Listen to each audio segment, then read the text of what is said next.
Meu nome é Luiz, sou professor de filosofia, também sou psicanalista. Então, a gente vai falar um pouquinho sobre o livro Entre Quatro Paredes, né? E eu queria pedir uma coisa para vocês, né? Eu queria pedir para que vocês compartilhem o vídeo, para que vocês comentem no vídeo, também para que vocês deem sugestões de temas para as próximas lives que nós vamos realizar. Eu vou deixar agora aqui para o Thiago se apresentar. Acho que daqui a um tempo a gente não vai nem precisar se apresentar mais, né, Thiago? Acho que o pessoal já vai estar um pouco mais familiarizado com a gente. Então, deixei aqui, né, O Inferno São os Outros, que é o tema da live, né? Vou deixar aqui. Se apresenta aí, Thiago, para a gente poder começar. Eu também sou formado em filosofia, né? Embora atualmente não lecione mais, por enquanto, pretendo voltar.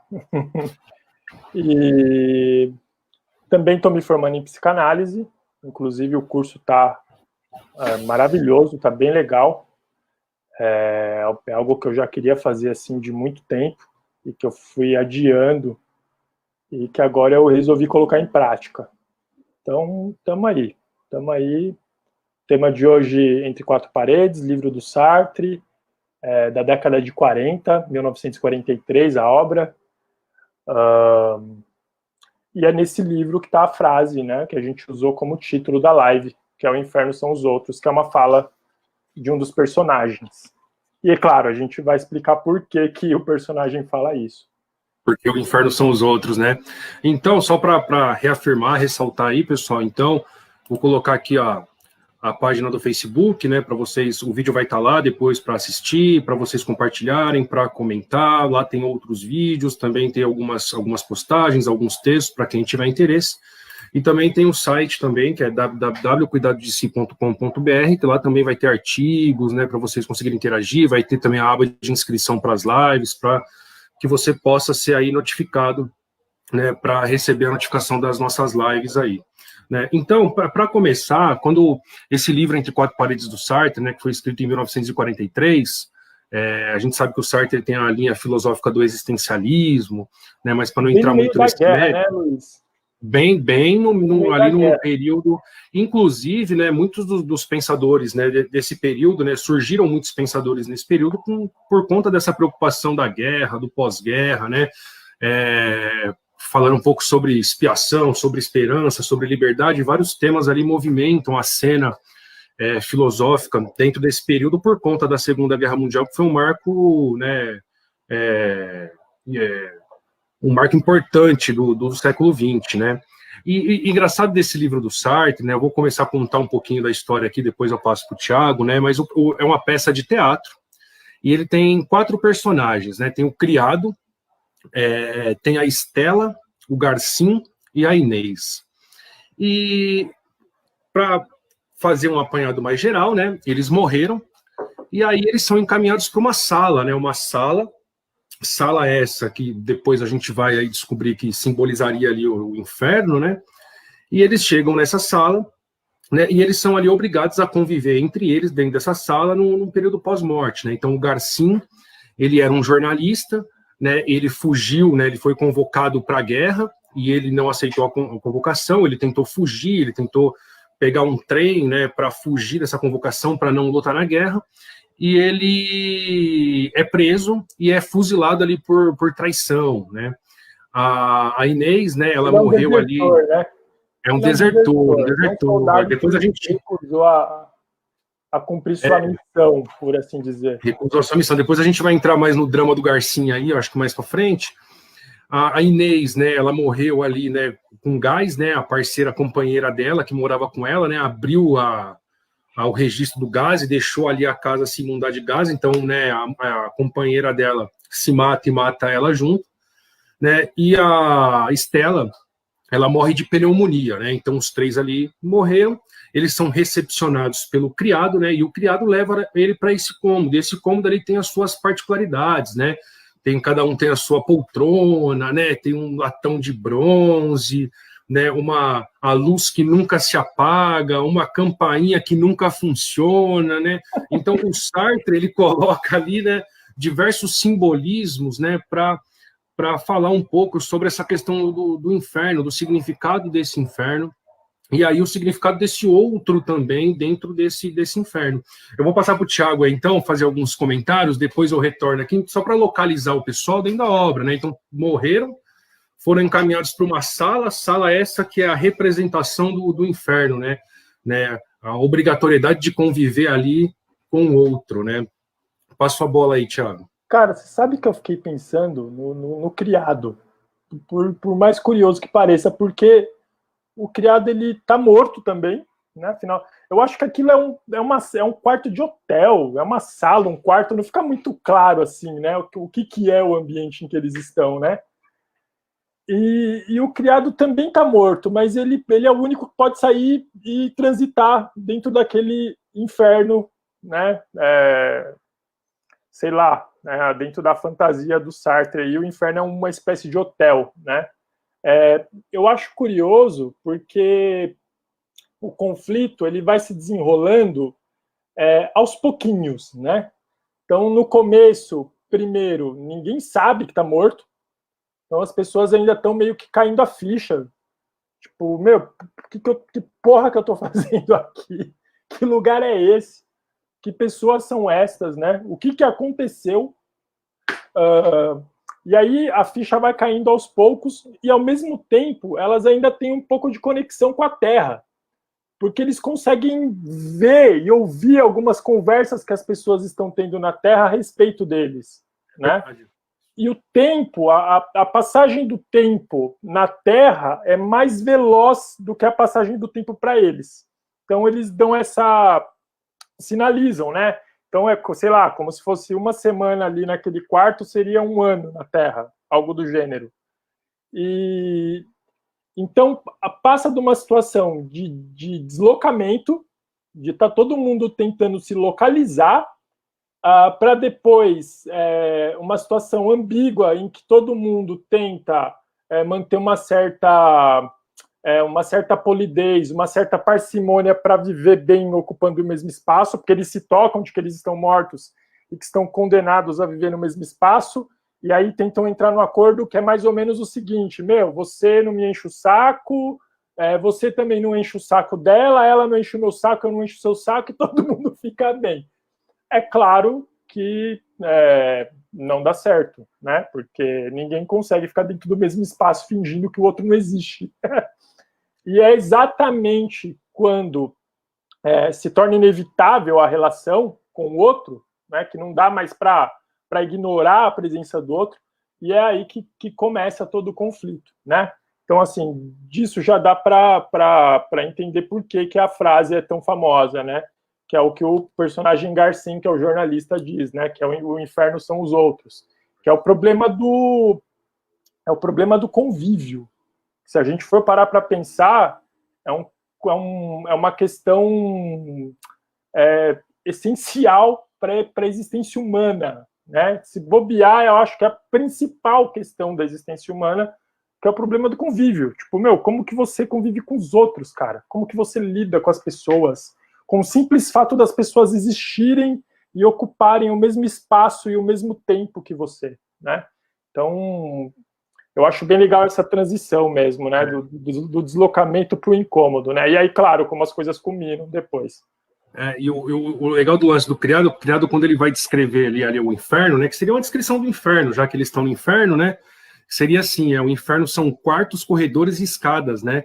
Então, o Garcin, no começo, ele pergunta, né? Mas o que tem aqui, né, depois dessa porta? Corredor. E no final do corredor tem o quê? E o que tem no corredor? Ele pergunta. Tem outros quartos. E o que tem no final do corredor? Escadas. E o que tem no final da escada? Outros quartos. Mas não tem mais nada? Ele falou, não tem mais nada, né? Então, a descrição ali é como se fosse um prédio mesmo de quartos, né, corredores, escadas e andares onde eles fossem obrigados a conviver. E é legal que o criado ele dá uma dica, ele fala, essa campainha aqui você pode apertar e você pode chamar, mas você vai ver que ela é meio temperamental, às vezes ela funciona e às vezes ela não funciona, né?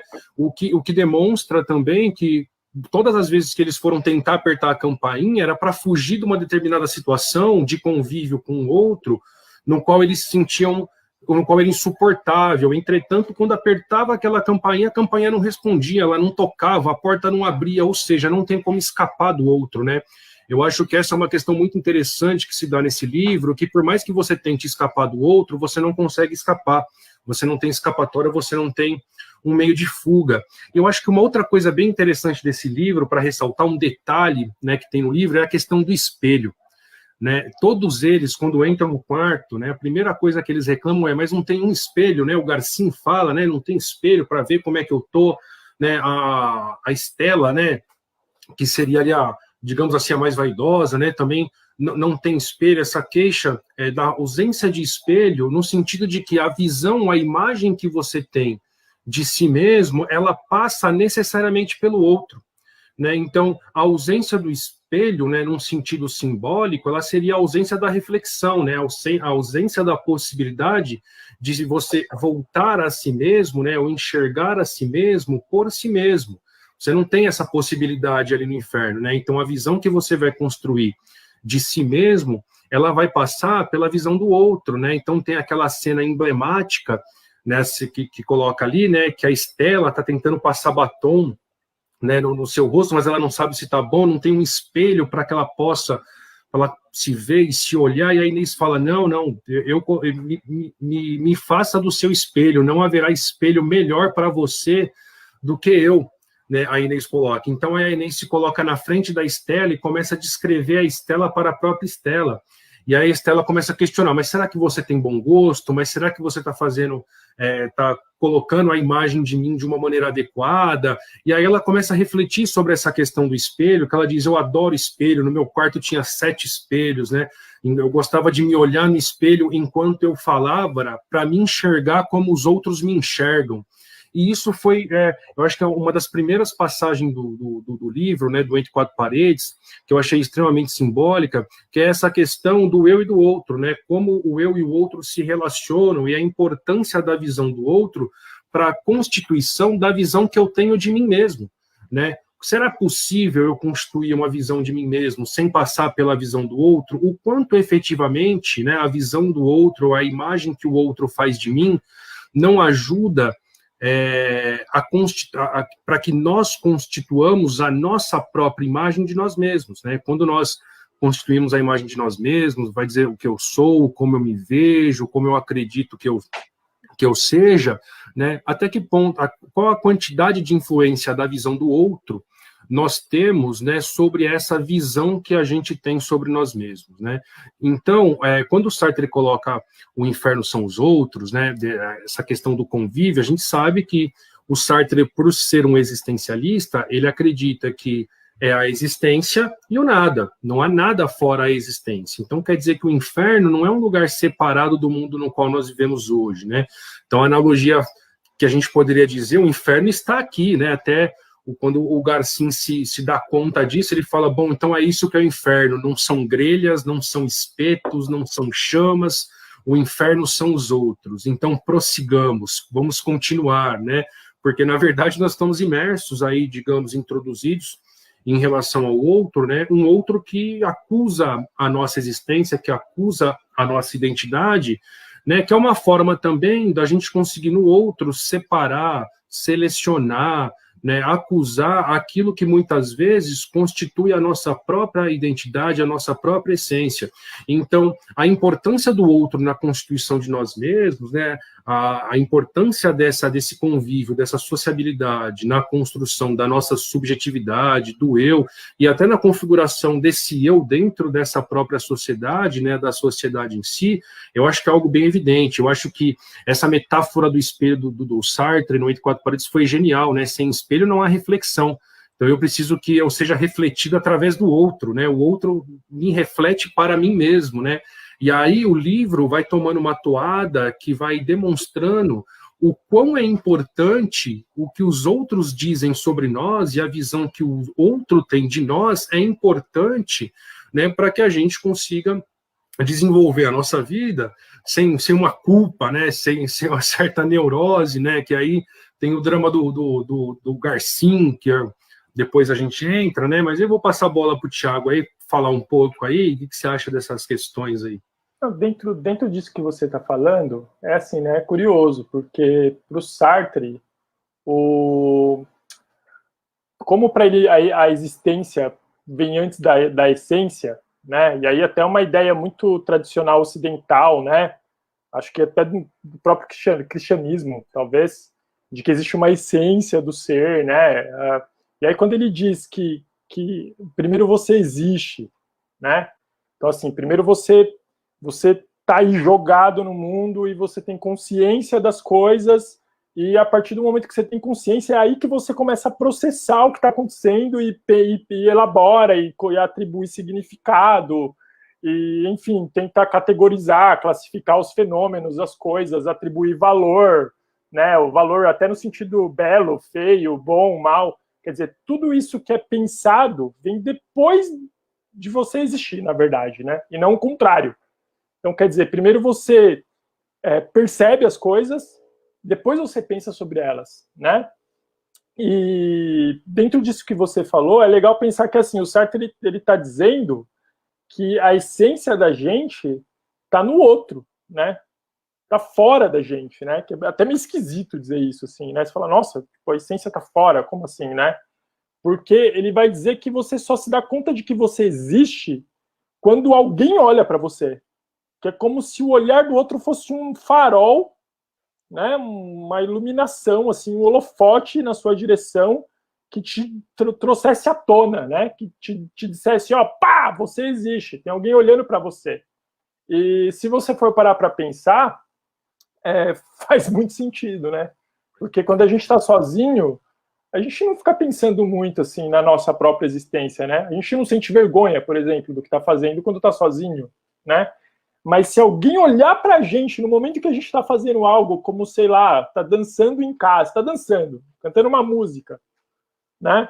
Mas a partir do momento que alguém olha para você, seu comportamento já se altera, aí você já muda, porque você já sabe que tem alguém. Ou seja, aquilo é quase o olhar do outro, é uma denúncia da sua própria existência, né? Então, enfim, bem, eu acho que é bem, não diria original, porque o Sartre já está na esteira do Heidegger, né, do Husserl e tudo mais, mas é um pensamento curioso, assim, né? Se a gente for pegar a tradição filosófica, durante filosofia antiga, filosofia medieval, filosofia moderna, a alteridade, ela nunca foi alvo de debate da filosofia, né? A gente não tem, né? Eu acho que só depois do Husserl, e aí com Buber, com Heidegger, com Sartre, que surge o problema do outro, né? Então é um problema filosófico tipicamente do final da modernidade para a contemporaneidade, né? Que é a existência do outro como condição fundante, né, estruturante da minha existência, né? É o outro que fundamenta o eu, né? A minha identidade, ela existe nessa relação da percepção que o outro tem de mim, né?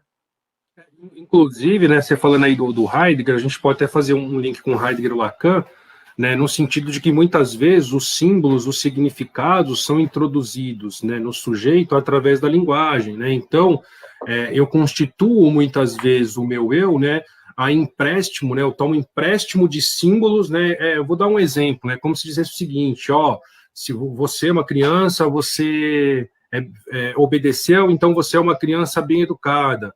Então, eu introduzo na criança, por exemplo, eu introduzo no outro o significado de bem educado, o significado de obedecer, e a pessoa vai constituindo, vai tomando empréstimo esses significados que é dado a ela pelo outro, né? Quando você nasce, né, você é introduzido nesse mundo pela linguagem, pelos significados do outro, né? O outro atribui, né, o outro introduz você nos significados que já existem, né, já existe no mundo no qual você vive, né, e nós somos inseridos no mundo por um significado que é colocado pelo outro, e nós tomamos a empréstimo, digamos assim, esses significados, né, para constituir aquilo que nós somos. Então, eu sou educado, eu sou mal educado, eu sou isso, eu sou aquilo, baseado naqueles símbolos, naqueles significados que foram transmitidos para nós pelos outros, né. Então, essa questão do outro, né, o outro nos introduz na existência, nos introduz enquanto sujeito, né, através da linguagem, através até muitas vezes da ação do cuidado.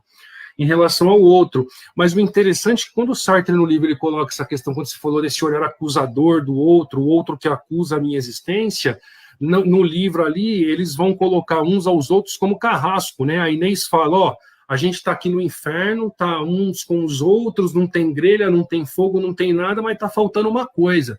Tá faltando o carrasco, aquele que vai punir os nossos pecados. E ela começa a perguntar, né, qual pecado cada um cometeu, né? Então, o pecado da Estela, né, o infanticídio, né? Ela morreu de pneumonia, né? Mas ela matou o próprio, né, jogou o filho pela janela, né? Ou a filha, agora eu não me lembro. E porque ela não queria ter a criança, né? E o amante dela, de quem que era o pai, se matou. E ela estaria ali por conta daquilo, o Garcim, né? Pela sua. E ela matou o filho por status, né? Porque ela estava preocupada em manter a imagem, porque ela era casada com um homem rico, então tinha todo mesmo que seja mais social, e o filho era do outro, né? Do amante que era pobre. E aí, inclusive, para ela, o pecado que ela cometeu não foi em matar a criança, foi em sacrificar a juventude por casar com alguém que fosse mais velho que ela coloca no livro, né? Ah, vocês podem me condenar por ter sacrificado a minha juventude por casar com um homem mais velho, né? Mas o que eu poderia fazer em relação a isso, né? O Garcim é a covardia, ele acha que está sendo punido porque ele é um covarde. E o drama do Garcim é um drama bem interessante, porque não é ele que se acha um covarde, né? Os outros acham um covarde. Ele fica toda hora, que nem você falou, que eles ficam ouvindo o que acontece no mundo dos vivos, e ele fica toda hora prestando atenção no que o Gomes, né, que era o chefe lá do jornal, estava falando, que ele acreditava assim, eles já estão falando lá que o Garcim é um covarde, que eu era um covarde, daqui a pouco vão criar um jargão, covarde como o Garcim, né? Então a preocupação muito ali que o Garcim tinha em relação a isso. E o da Inês, né, que seria ali que ela fala que ela consome as pessoas, né? As pessoas são uma presa dela, que é uma presa emocional, né? Que ela vivia a companheira e mais um homem, e ela fez a cabeça de tal maneira da companheira, né? Que destruísse emocionalmente ali o seu companheiro até que ele não aguentasse e se matasse. E a outra também não aguentou, né? E aí comete também o suicídio, mas leva junto com ela a Inês, que era a devoradora, né? A Inês, ela representa essa devoradora. Mas o interessante é como o olhar do outro nos acusa, né? Como o outro, muitas vezes, assume um papel de carrasco, mas o interessante é que esse papel de carrasco que o outro assume, ele assume porque nós colocamos o outro também nesse papel de carrasco, né? Nós nos desgastamos ou nos preocupamos com a visão e como os outros nos veem, e a gente fica insistentemente tentando mudar a visão que o outro tem em relação a nós, mas a gente não se preocupa com a visão ou com a imagem que nós construímos de nós mesmos. Então eu acho que aí que está o inferno sartriano, né? O inferno sartriano está aí, porque tem uma hora que o Garcim, num grito, no desespero, ele fala, eu não sou covarde, né? Eu fui pegar o trem, eu ia fugir, porque eu queria criar um jornal pacifista, eu escolhi isso, foi uma escolha. E é muito interessante que aí eles nos introduzem, então, nessa teoria sartriana da escolha, da responsabilidade. O Garcim, ele estava ali tentando convencer a Inês de que não era um covarde, entretanto, ele não estava se furtando da responsabilidade pela escolha no qual ele tomou. E no final, né, das contas, o que é existir de fato? Existir é escolher. Então, o Sartre está nos colocando ali aquele inferno, né, o que as consequências do nossos infernos, nosso inferno, seja ele pessoal, seja qual ele for, ele é mensurado pelas nossas escolhas, ele é mensurado pela liberdade da nossa existência e a responsabilidade que nós temos em relação a isso. O Garcim, várias vezes, ele pergunta, o que eu deveria fazer? Eu deveria ter ido lutar? Né? O que eu deveria fazer? A Estela, quando ela fala, eu sacrifiquei minha juventude para casar com um homem mais velho, mas então, eu deveria fazer o quê? Né, como uma tentativa de fugir da responsabilidade pelas suas escolhas, pelo lugar que muitas vezes nós ocupamos na nossa existência, né, fugir dessa responsabilidade e transferir essa responsabilidade para o outro. E quando a gente transfere essa responsabilidade para o outro se transforma no nosso inferno. Né? Entretanto, esse inferno é uma escolha nossa também. Nós escolhemos esse inferno, que nós escolhemos também os outros ali no qual nós vamos conviver, né? A responsabilidade ética, né? Você falando isso aí, eu até anotei aqui, porque quando a gente estava preparando o tema, né, eu me lembrei do filme Sob a Pele, que é um filme com a Scarlett Johansson, e, cara, primeiro que é um filmaço, né? E no filme ela é um alienígena, né? Ou uma alienígena, enfim. Mas não é um filme de alienígena, é mais uma coisa metafórica, na verdade, porque ela é uma alienígena com forma humana. E ela anda de carro pela cidade procurando presas, porque ela é uma predadora, então ela precisa se alimentar. É uma coisa bem instintiva, assim, bem animal mesmo, né? E ela para com o carro, para os caras na rua, fingindo que está perdida, perguntando um determinado endereço para os caras, mas ao mesmo tempo seduzindo eles, pedindo ajuda. E aí os caras acabam, né, ficando interessados em transar com ela e entram no carro mais para querer transar do que para querer ajudá-la, né? Só que no final das contas ela acaba literalmente devorando eles. Inclusive a cena que não mostra, né, de maneira crua, mas a maneira como é exibido o processo de devora dela é bem legal, assim, é uma tela preta, né, e aí mostra o cara boiando dentro de um líquido translúcido, que é quando ele já está dentro dela, na verdade, já foi devorado. Só que isso significa, primeiro, né, isso significa que ela é um ser que age puramente por instinto, ela não tem nenhum tipo de questionamento moral de ordem ética até então, ela só age de acordo com a natureza, é o que a natureza manda, eu preciso comer e eu vou seduzir algum outro ser vivo e vou devorar ele, acabou. Só que, numa dessas passagens, ela acaba pedindo ajuda para um cara, com a mesma tática de seduzir e tudo mais, só que é um cara muito feio, né, com o rosto desfigurado. O filme não explica o porquê, porque é um personagem que surge ali ao acaso. E, em vez do cara querer seduzi-la, ele se preocupa com ela de fato. E aí ele tenta ajudá-la, oferece uma blusa para ela, porque ele diz que está frio, que ela precisa se aquecer. Então, em nenhum momento ele dá a entender que quer transar com ela. Só que mesmo assim ela leva o plano adiante de devorá-lo. Só que chega na hora de devorá-lo, vendo que ele estava se importando com ela, ou seja, que ele teve uma questão ética, ela também tem uma questão ética e toma consciência de si mesma. E aí ela deixa de devorá-lo e abandona ele no local lá onde ela foi para devorá-lo. E nessa passagem, exatamente o que ela faz? Ela se olha num espelho, cara. Então, ela para diante de um espelho e aquele momento é o momento que ela toma consciência da existência dela por intermédio do fato dela ter tomado consciência da existência do outro. Porque aquele outro, para ela, deixou de ser um objeto. Ele não era um sujeito... Como que eu posso dizer? O Sartre fala isso, né? Que a gente tende a transformar as pessoas em entes, né? Entificar no sentido de objetificar, né? Ou então de humanizá-las quando a gente atribui valores de não tratar as pessoas como se fossem meros objetos. Então, como o cara não foi um mero objeto, como ele agiu com ela de uma maneira ética, ela automaticamente toma consciência da existência do outro, e é por intermédio de tomar consciência da existência do outro que ela toma consciência da existência dela. E aí ela tem um conflito, porque ela entra num conflito ético que é exatamente de não devorá-lo, porque, porra, ele foi legal com ela, né? E aí, a partir desse momento que ela olha no espelho, o filme vira, porque ela começa a tentar fugir exatamente de agir, desse comportamento animalesco dela, que é agir, né, sem nenhuma preocupação, e só ir devorando as pessoas. E aí, enfim, acontece uma série de coisas depois. Mas o que interessa para a gente no debate aqui é isso, né? Ela toma consciência de si porque ela toma consciência da existência do outro. E é muito interessante que você falou, que tem uma passagem no livro que evidencia bastante isso, que a Stella, naquele desespero por ser vista, né, por ser vista pelo outro, né, tenta ali seduzir o Garcin, né, e o Garcin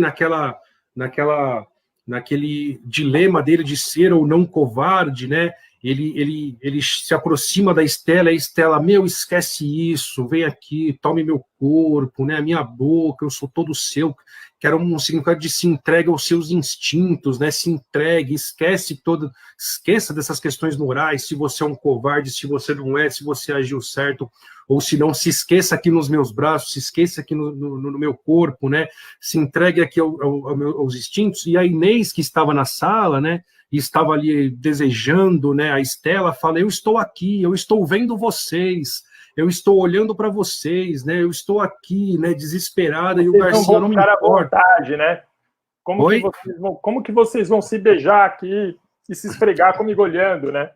Como vocês vão se entregar aos instintos diante do outro, né, que é essa questão até que você falou do outro, nos coloca nesse lugar de responsabilidade, né, e o instinto ali, né, no qual ele está querendo se entregar, era como se ignorasse a existência do outro, como se ignorasse a presença do outro, né, e fosse a entrega, como você diz, né, quando a gente está sozinho, por exemplo, a gente não vai sentir vergonha, né, então esse olhar do outro também é o que nos chama a uma determinada responsabilidade, a um lugar de responsabilidade.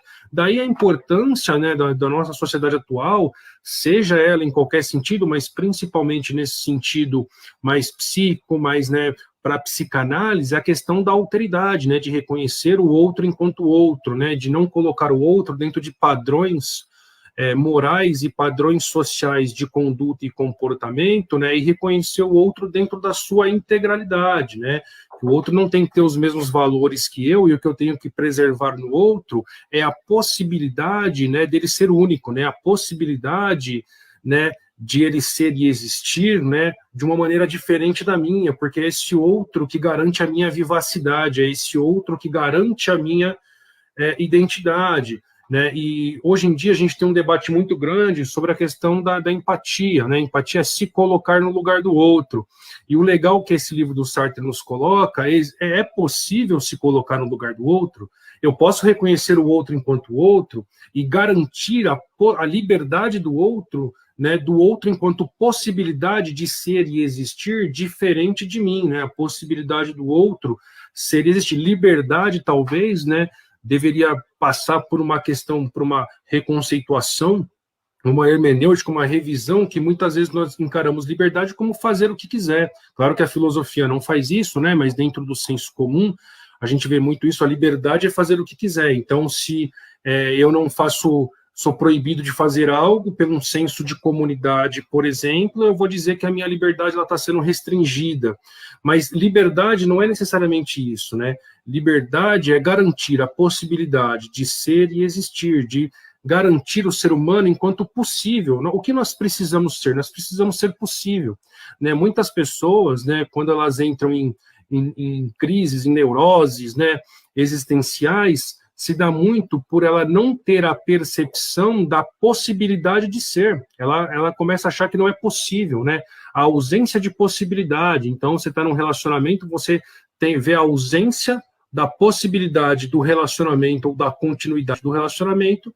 Naturalmente, esse relacionamento está em crise e passa a ser um ponto de inflexão, passa a ser um ponto ali de dor, um ponto de sofrimento, né?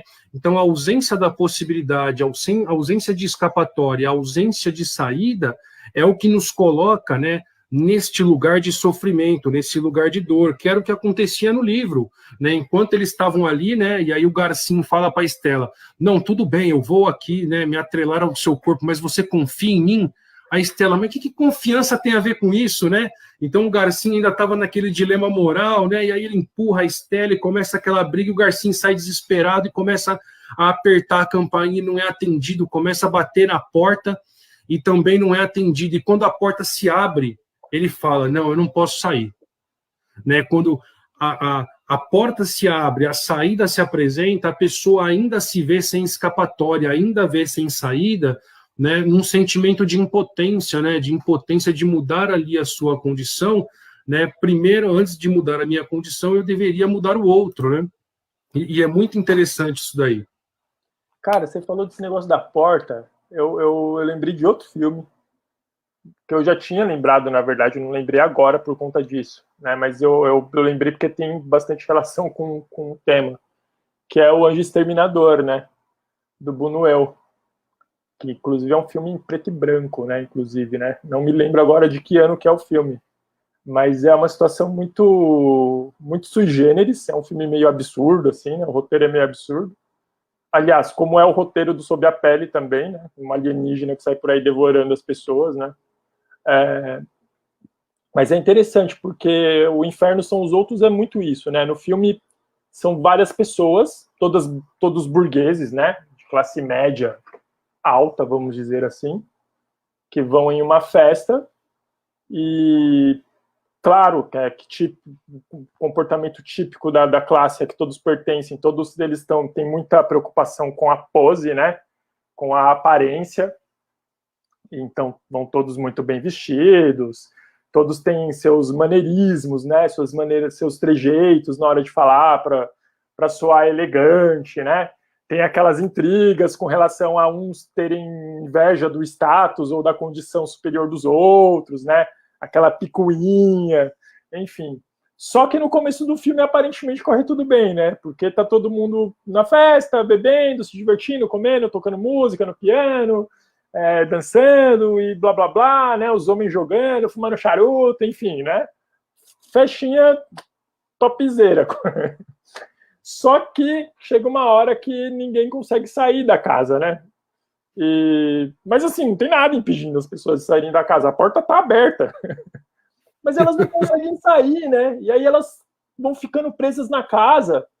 E aí aquela polidez que elas tinham para tratar umas com as outras vai indo para as cucuias, né? Vai indo por água abaixo. E aí o caráter verdadeiro das pessoas vai surgindo, aquele verniz de civilização, né, de bom comportamento, de preocupação com o outro, vai sumindo e a podridão de todo mundo começa a vir à tona, né, cara? E aí começa a acontecer as coisas mais absurdas, assim, né? Desde assassinato, a traição, as pessoas defecarem no lugar que não deveriam, que não é no banheiro, e defecam dentro do quarto, e começam a quebrar a casa porque não tem água, e começam a quebrar a parede, desesperados para ver se sai água do cano.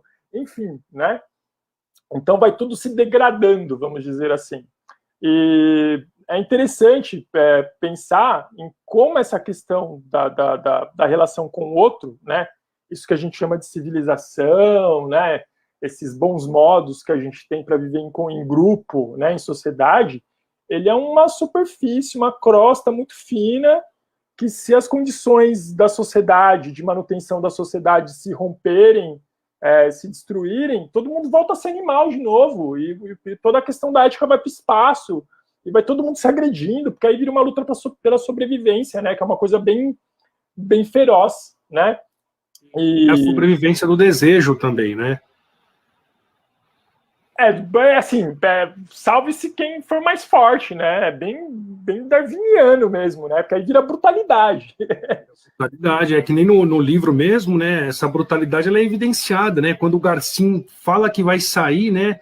A Estela, desesperada, né? Pela visão do Garci de si mesma, pega ali aquele, acho que é uma faca de abrir carta, né? E vai, não sai não, Garcinha, eu vou matar a Inês, né? E começa...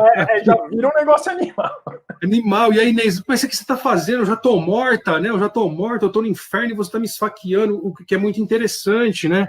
Essa questão da brutalidade, muitas vezes, quando a gente tem, é porque muitas vezes nós depositamos, muitas vezes, a responsabilidade do lugar, do estado, né, do momento no qual nós vivemos, no outro, né? Muitas pessoas fazem as coisas, muitas vezes, para os outros, né? Para que os outros a vejam, para que os outros a aceitem, né? Essa ação da Estela de esfaquear a Inês, né?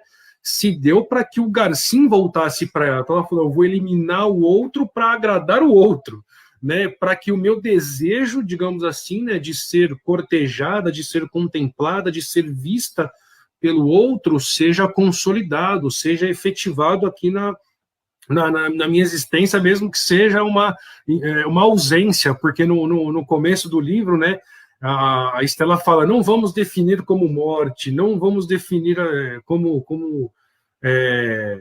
eu não lembro o termo que ela usa. Eu também não me lembro, mas ela, como é uma circunstância, né? Tipo, uma circunstância ausente, né? Enquanto nós estamos ausentes, né? É exatamente isso.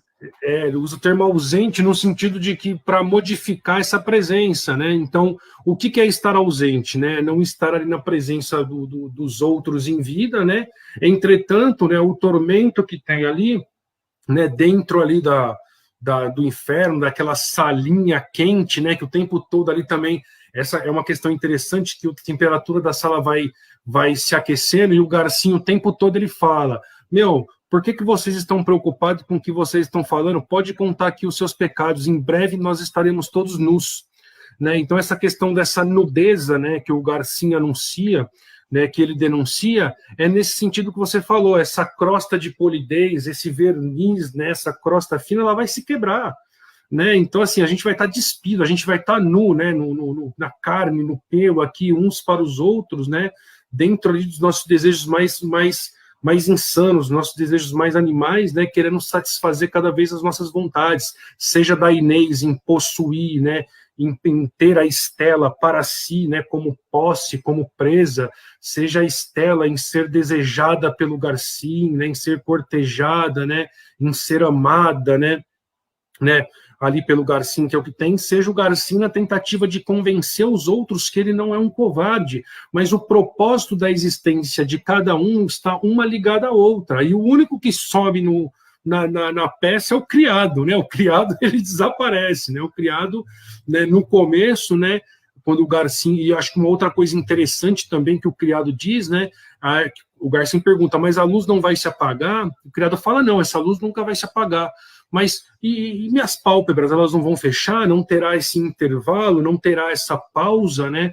Essa pausa para reflexão? Não haverá descanso? Não haverá sono? Se não há sono, não há sonho, né? Que na verdade é a questão de que não há esperança, né? No inferno, quando você se entrega o seu propósito exclusivamente para o outro, o que você perde é a sua esperança e, por consequência, o que você perde é a sua liberdade, você perde a escolha.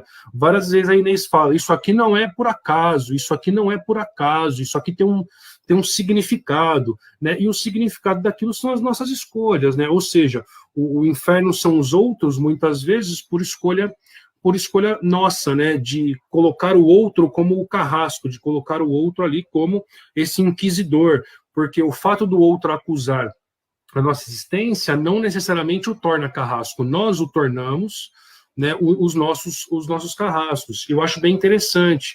E aí a gente já está se encaminhando para o final aí, Thiago, já estamos aqui 45 minutos aqui nesse bate-papo, né?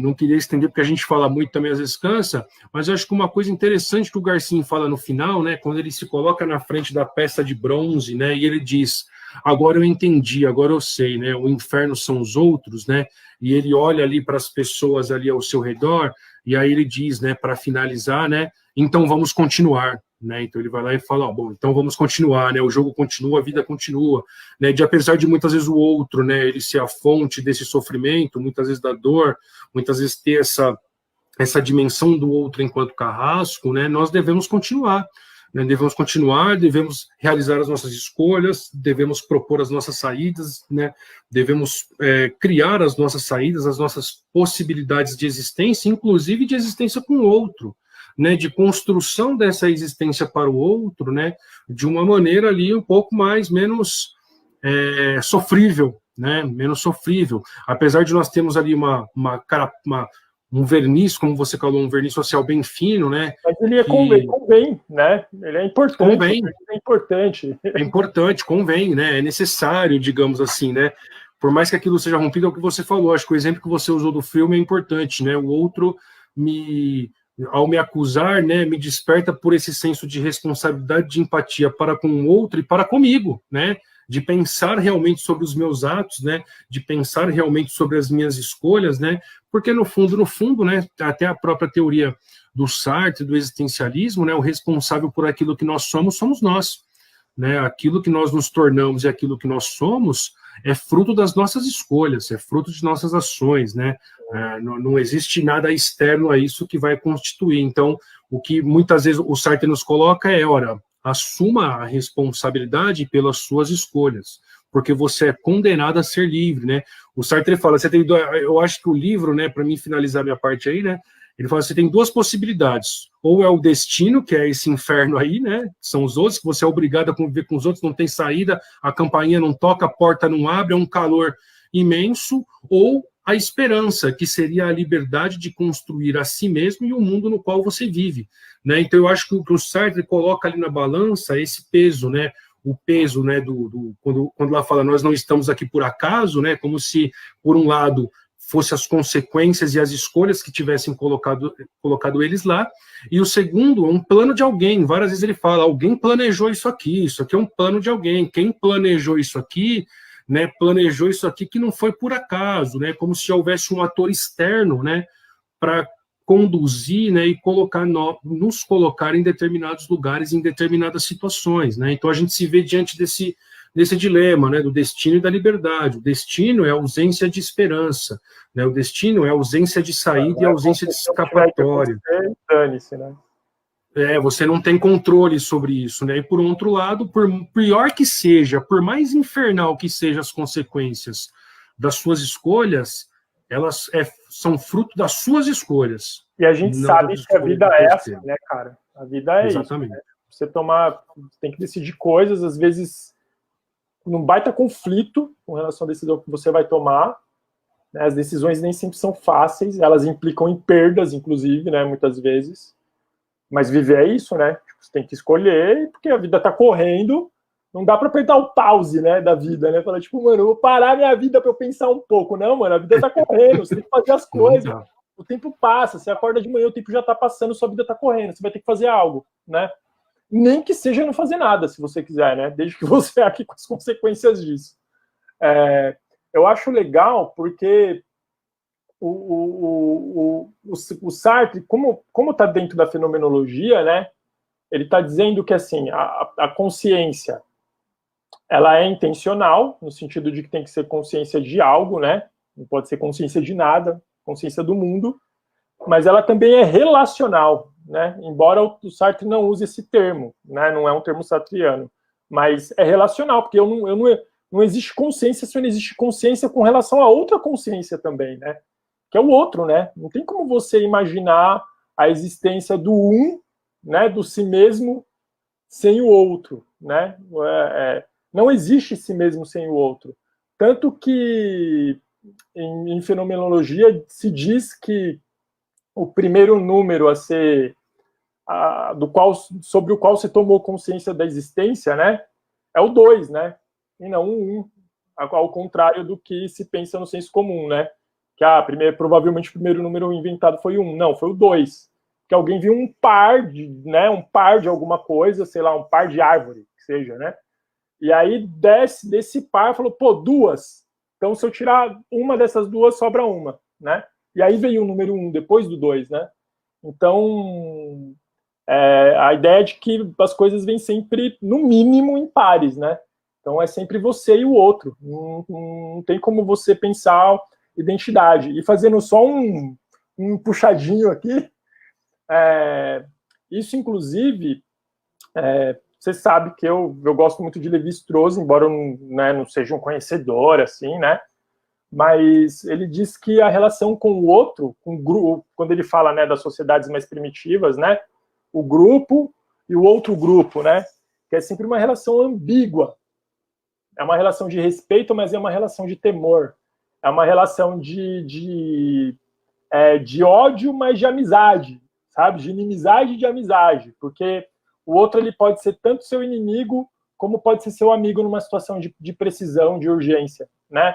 Então, os grupos mais primitivos, eles tendem a estabelecer troca com o outro, estabelecem, inclusive, de mandar as mulheres, né, casam com homens do outro grupo, mas, ao mesmo tempo, eles maldizem o outro grupo, sabe? Eles falam mal, reclamam, falam, aquele outro grupo, eles são filhos da mãe, né, e não sei o quê. Então, assim, é uma coisa meio dupla mesmo, né? O outro é uma coisa ambígua, né? E, só para completar, para finalizar de vez, a gente é sempre um outro para o outro que a gente mesmo não conhece. Porque para o outro a gente é outra pessoa que não é essa que a gente acha que é. Na cabeça do outro a gente é outro, né? E a gente nunca vai saber quem é esse outro que a outra pessoa acha que a gente é, né? Essa relação é como se fosse um outro de nós mesmos, né? Nós temos um outro circulando por aí que é nós, que muitas vezes até nós desconhecemos. E a gente também luta para conhecer esse outro de nós mesmos. A gente quer saber o que as pessoas pensam de nós, a imagem que as pessoas fazem de nós, né? A importância disso. Então é um outro de nós mesmos que circula, que nos escapa, né? Que nos escapa a todo momento e nos angustia também por conta disso. Mas, Thiago, vamos finalizar aqui, né? Então eu gostaria aí que ressaltar aí novamente, né? Para comentem o vídeo, compartilhem o vídeo, né? Indiquem para assistir o vídeo, né, para que a gente consiga atingir mais pessoas que tenham acesso aí ao conteúdo, né? Lembrando aí que o vídeo vai estar aqui no Facebook, né? Luiz Henrique Psicanalista, também vou colocar ele no site também, tá? O cuidadodesi.com.br. Compartilhem, a gente vai fazer aí daqui 15 dias, né? Cada 15 dias a gente vai fazer uma live, a gente vai alterar o tema da live, vamos ver se a gente faz umas enquetes, né, Thiago, para ver se tem algum tema aí que o pessoal goste, queira, né? Eu acho que essa questão do outro é interessante até para a gente pensar em outras, baseado em outros livros, em outros temas, até em outros autores, ou até mesmo no existencialismo. Oi? Dá pano para manga, né? Dá pano para manga, né? A gente poderia desenvolver, mas aí a gente divulga, a gente avisa o pessoal, né? E é isso, agradecer quem ficou com a gente até o final, né? Quem assistiu o vídeo. E é isso, gente. Então, boa noite a todos. Vou passar para o Thiago se despedir aí. Boa noite, muito obrigado pela presença. Pessoal, boa noite, valeu pela presença e até a próxima, né? Até a próxima. Tchau, Thiago. Até a próxima, então, também. Falou, tchau, gente. Até mais.